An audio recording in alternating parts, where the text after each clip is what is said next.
certainly roll off the rim.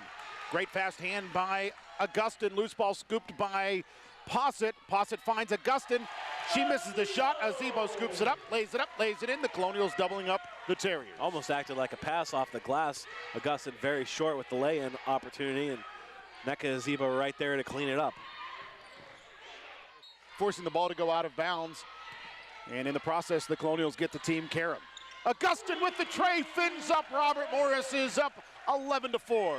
Boy, she has been on some kind of streak shooting the three-pointers and continues.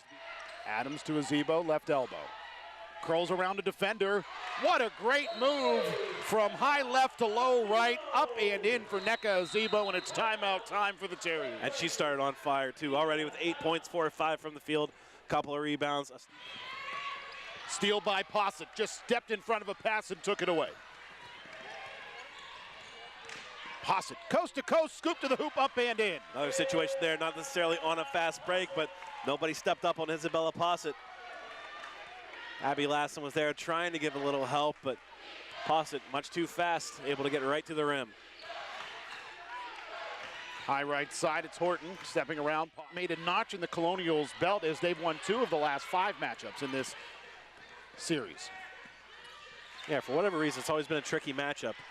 Robert Morris and St. Francis Brooklyn, especially on the road. Attack 8 rather, 17-9. 3-ball good, and some contact as Ozzy Mamadou. Early on, she's not doing that today. Couple of huge blocks, but being able to block without getting body contact has been very, very key. Catch, shoot, 3, good from Ike Matsu. Broadens the Colonials' lead back to 7. 8-point lead for Robert Morris. Colonials have led by as many as 11 as Nia Adams scooped to the hoop, up and in. The Colonials up 10, and Nia Adams can make it 11 at the free throw line. And Adams did a tremendous job there of once she found the lane, able to box out her defender by shifting back to the right side and getting that right-handed layup to go in off the glass.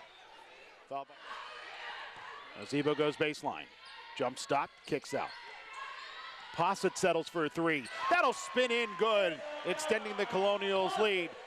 Back up to 11 points. Well, Abby Lassen did a good job of forcing Azebo under the basket in a position where she couldn't score. Unfortunately, by Pallarino was the 3rd against the Terriers this quarter. Scoop by Castillo around a defender. Somehow had enough to knock that one off the glass and into the cylinder.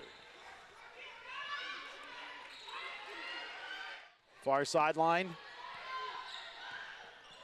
Now baseline. Castillo wheels a pass to the near boundary for Posset. Feed in, Ozzy gets some space and lays it up and in around Pallarino. Well, Ozzy Mamadou getting in on the action. Robert Morris now at 22 points in the paint, 22 of their 36. Today for the Terriers. Terriers trying to press the issue on the defensive side, but the Colonials break it quickly, and then Posset finds Azebo, and Nneka lays it in. Now Posset open for 3. Irons off, no good. Pluvios finds herself with the rebound in her hands and then goes up with the left hand. And I understand the Terriers, because they're behind, trying to press, trying to force the issue, but Robert Morris has been the faster team all game, and even in that possession, St. Francis Brooklyn never got set defensively, never was able to fall back in a defensive set, and eventually Robert Morris was able to work the ball. Ends up committing fouls, much like Pallarino just did in that circumstance. That's a special opportunity being able to come back and play a game, especially if it's in a rare circumstance. Obviously, Pallarino being from the Pittsburgh area, she has Robert Morris in conference, and St. Francis out in Loretto's not that out of there with it for the Terriers. Leaves it back for O'Neal. And they're going to count. Castillo again on the high left from Posset. Scoop shot, glass and iron, no good. Rebound by the Terriers. Horton in transition. Shot will rattle in good, and Charlie Biscaglia needs a timeout to score 53-37. Steal by Robert Morris, though, off of the inbounds play. 2-on-1 go the Colonials, and Ozzy will finish off the feed from Villafort. Great to see the 2 forwards space out properly and finish the run. Great spacing on that run out, and a lot of times that's been the case with Robert Morris, is when their offense is slowed down to the point where they've had trouble scoring. It's been the defense to pick it up. Posset far sideline as the Colonials break the press again, and then Posset goes down the middle of the paint and lays it up and in around defenders. I was looking at something at the quarter break. Isabella Posset averages 24 minutes a game. She already played. Down to 15 again. Posset to Azebo. Off the square and in. She just went straight to the rack around Pallarino to extend the Colonials lead back to 17. Well, that was surgical the way Robert Morris broke that press. Once Posset caught the ball around midcourt. Horton is whistled for her third, and the Terriers already have 4 with 4 minutes to go. Villaflor banks one in. They count just the same even if they're not pretty, and the Colonials back up by 17.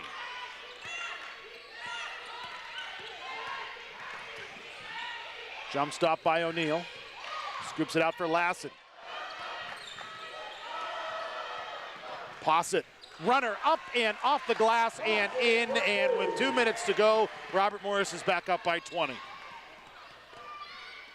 O'Neal to Johnson. And Johnson, Robert Morris advancing to 13-1 in conference play, 16-9 overall, while the Terriers fall to 15-11 on the season, 9-5 within the NEC.